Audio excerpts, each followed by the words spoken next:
திருப்பத்தூர் மாவட்டம் மூக்கனூர் பகுதியைச் சேர்ந்த லோகநாதன், செந்தில்குமார் நாற்றம்பள்ளி அடுத்த சென்னை பெங்களூர் தேசிய நெடுஞ்சாலையில் கார் பழுது நீக்கும் கடை நடத்தி வருகின்றனர்.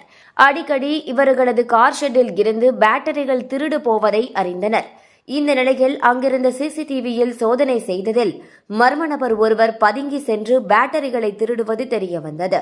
இந்நிலையில் இதுவரை சுமார் 1 லட்சம் ரூபாய் மதிப்பிலான 20 பேட்டரிகளை திருடி சென்ற மர்ம நபரை போலீசார் தேடி வருகின்றனர்.